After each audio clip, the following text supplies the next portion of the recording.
చక్రపాణి గారు council chairman అయ్యిండు. ఆ స్థితిలో మాకు కూడా ఖచ్చితంగా గౌరవం దక్కుతుందని మేము ఆశిస్తున్నాం. దానికి ఖచ్చితంగా కంకణం కట్టుకోవాలి హనుమంతన్న అని చెప్పి నేను మనవి చేస్తున్నాను. రంగిశెట్టి బాబురావు ఇద్దరు నాకు చాలా దగ్గర పరిచయం. 70 నుంచి ఇప్పటి వరకు పరిచయం. వీళ్ళిద్దరు కూడా మొన్ననే లాస్ట్ ఇయరే పాపం నా మిత్రుడు చనిపోవడం జరిగింది. అదేవిధంగా మల్లికార్జున శర్మ వాళ్ళ నాన్న రామశర్మ, స్వాతంత్రం రానప్పుడు పుట్టినటువంటి వాడు మల్లికార్జున శర్మ. అందుగురించే ఆయన ఎప్పుడు మాట్లాడినా కాంగ్రెస్ వాదిగా, సిసలైన కాంగ్రెస్ వాదిగా కత్తరేసుకొని ఎక్కడికి పోయినా కాంగ్రెస్ వాదం, స్వాతంత్ర సమరయోధులు అందరి గురించి మాట్లాడేవారు. పింగళి వెంకయ్య గారు జెండా తయారు చేయడం, నేను అక్కడికి పిసిసి అధ్యక్షుడు పోయినప్పుడు అతనే చెప్పడం జరిగింది. పింగళి వెంకయ్య గారు అప్పటి వరకు చాలా మందికి తెలియదు. అక్కడ స్వాతంత్రంలో పనిచేసినటువంటి వాళ్ళు, ఓల్డ్ అయినటువంటి వాళ్ళు చనిపోయారు కాబట్టి యంగర్ జనరేషన్ కు తెలియదు.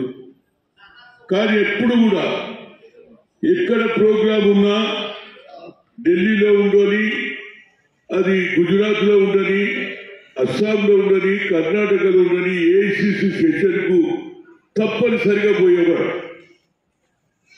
ఆయనకు ఒకటే కోరిక, ఈ దేశంలో స్వాతంత్రం తెచ్చినటువంటి వారికి ఇందిరాగాంధీ కానీ, పండిట్ జవహర్లాల్, మహాత్మా గాంధీ, సర్దార్ వల్లభాయ్ పటేల్ ఎప్పుడు కూడా పాటలలో కూడా చాలా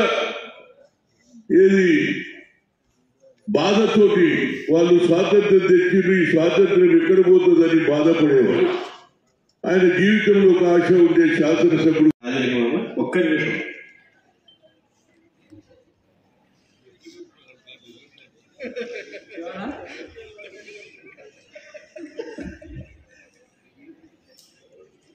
సభకు నమస్కారాలు.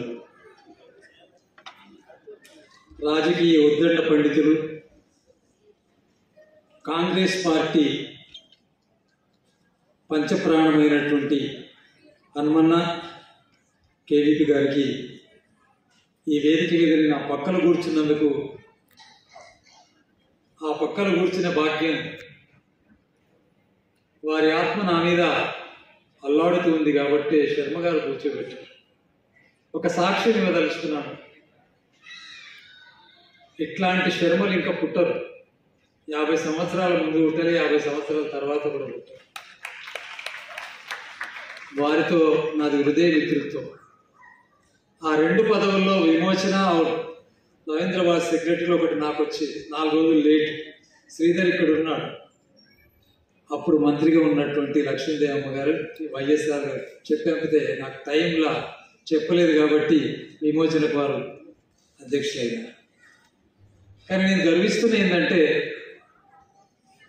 ఎంఎస్ రాజలింగం గారు అనేది, ఎవడి కాలు మొక్కొద్దు, ఎవరికి బతిన్లాడొద్దు బేటా, ఎం తీసేస్తే ఎస్ రాజలింగం నీవే కదరా, నీవు చచ్చిపోదంట ఏంరా, నీ బిడ్డ చేసుకొని 45 నిమిషాలు నాకు ఉద్బోధ చేసి, ఒకవేళ ఆ రోజు నిజంగా నన్ను అర్థం చేసుకొని ఉంటే కేవీపీ గారు కానీ ఇంకొందరు కానీ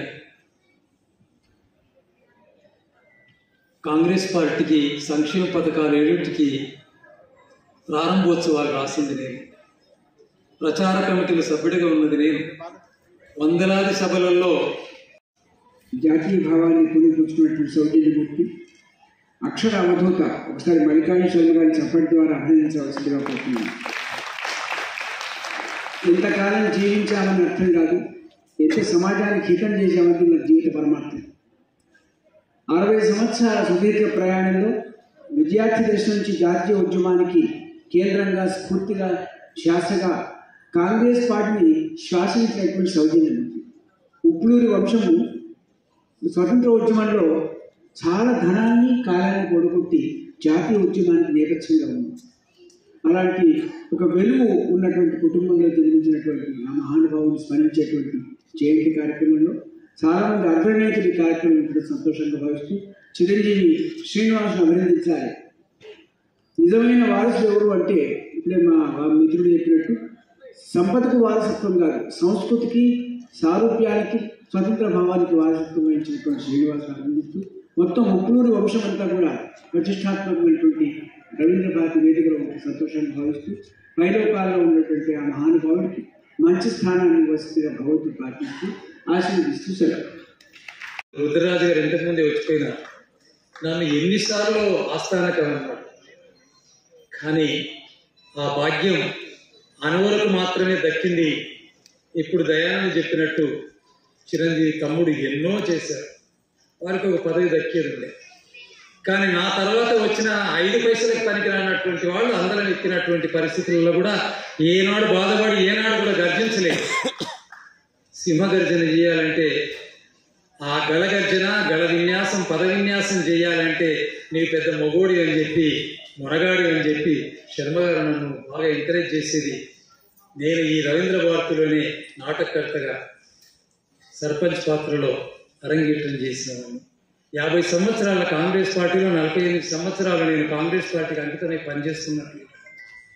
అది వచ్చినా రాకపోయినా ఇప్పుడు మా హనుమంతన్న గారి శిష్యుడు అన్నారు, బడుగు వర్గాల హనుమంత కూడా ఒకనాడు ముఖ్యమంత్రి కావాలి. మా జీవితాలు అట్టికి వెళ్ళిపోతాయి అంతే.